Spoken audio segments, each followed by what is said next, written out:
Just as you wouldn't drink a glass of dirty water, you wouldn't choose to breathe in dirty air.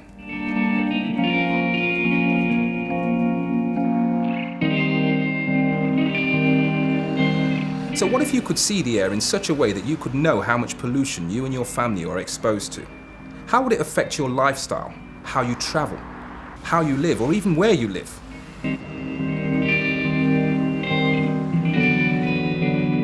Well, that's what I've developed.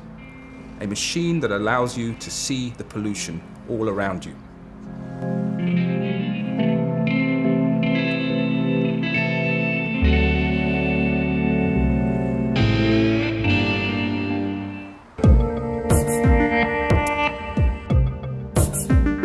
My name is Mark Richards. I've got a passion for physics, and I've found through the machine I've developed a way of applying it to something both meaningful and practical.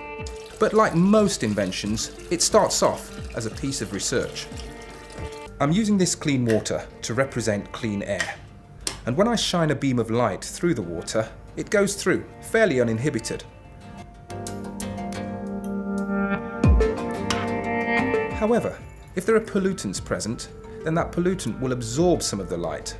And this is because when light hits a molecule, that molecule will absorb some and transmit the rest. As a result, the beam gets weaker. I can use this principle to measure the amount of pollution in this water.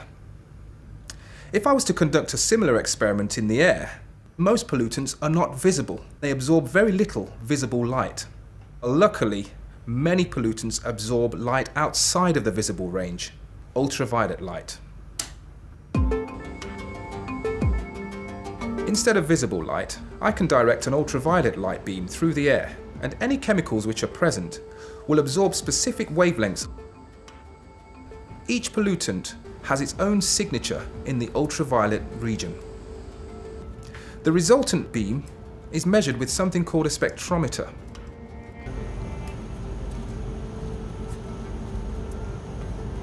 I've aligned the optics.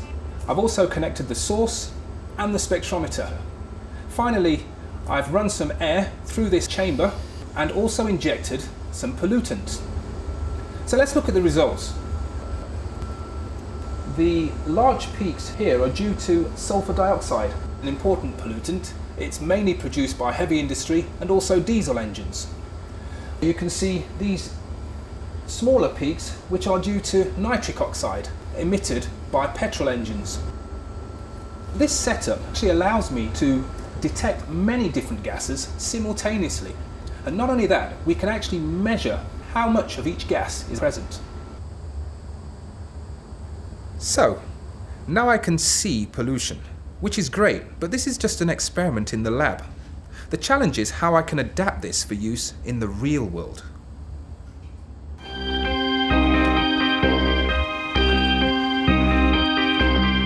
I helped to set up a company with engineers and business people, and the aim was to develop a machine that measures pollution that is portable.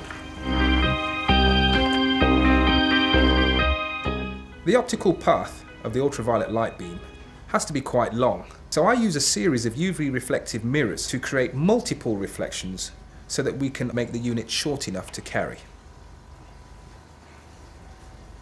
In order to complete the unit, it requires a clever computing algorithm and supporting electronics that allows us to take measurements every second. Now this makes it ideal for mobile sensing.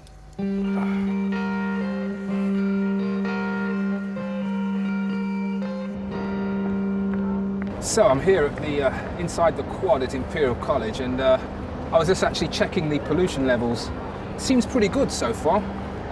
Sulfur dioxide is near enough 0 parts per billion. Nitrogen dioxide, 28 parts per billion. The legal limit is about 105. So these numbers are incredibly encouraging. But of course, we might see dramatic changes onto the road side.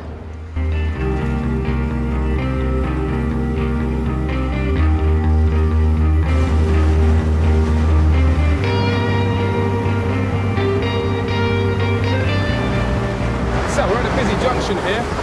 As you can see, multiple lanes of traffic in several directions. Let's have a look what the numbers say. Well, both nitric oxide and nitrogen dioxide. They're both above 100 parts per billion. But the key thing here is that at traffic lights, whilst cars are idling their engines, they're not being overworked. But when the lights change, the cars will start to rev their engines. And as a result, the emission levels will start to spike quite dramatically.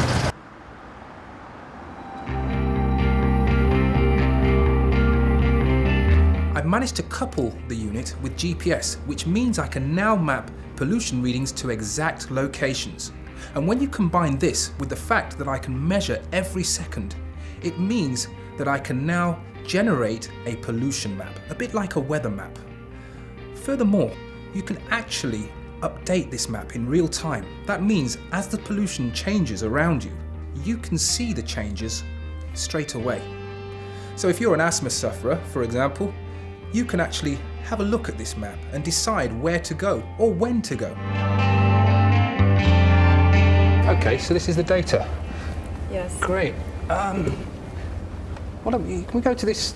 Is this the southwest corner that we were at? Because yeah, I think so. So this is the quad at Imperial College where we started. If we start to include nitrogen dioxide, now we can see a huge spike at the junction. That's really a high pollution level. Yeah, this spike's interesting actually, because this was when we were near 3 coaches. One of them was idling their engine, and just that one coach idling its engine has caused this huge spike here.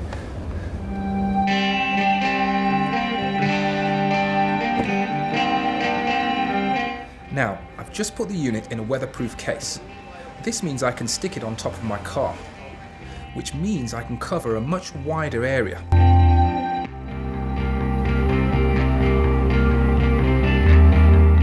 And I can go on to map the whole of London like this, driving around seeing how pollution varies from area to area, street by street. The implications for this technology are huge. In the UK alone, over 50,000 deaths are attributed to air pollution each year. There's increasing public concern, and with this machine, we can really find out how bad pollution is for the first time.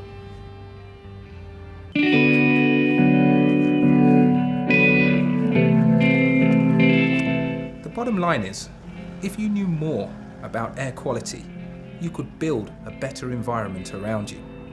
If you knew more about the pollution levels around a school during the school run, it might influence parents' travel habits.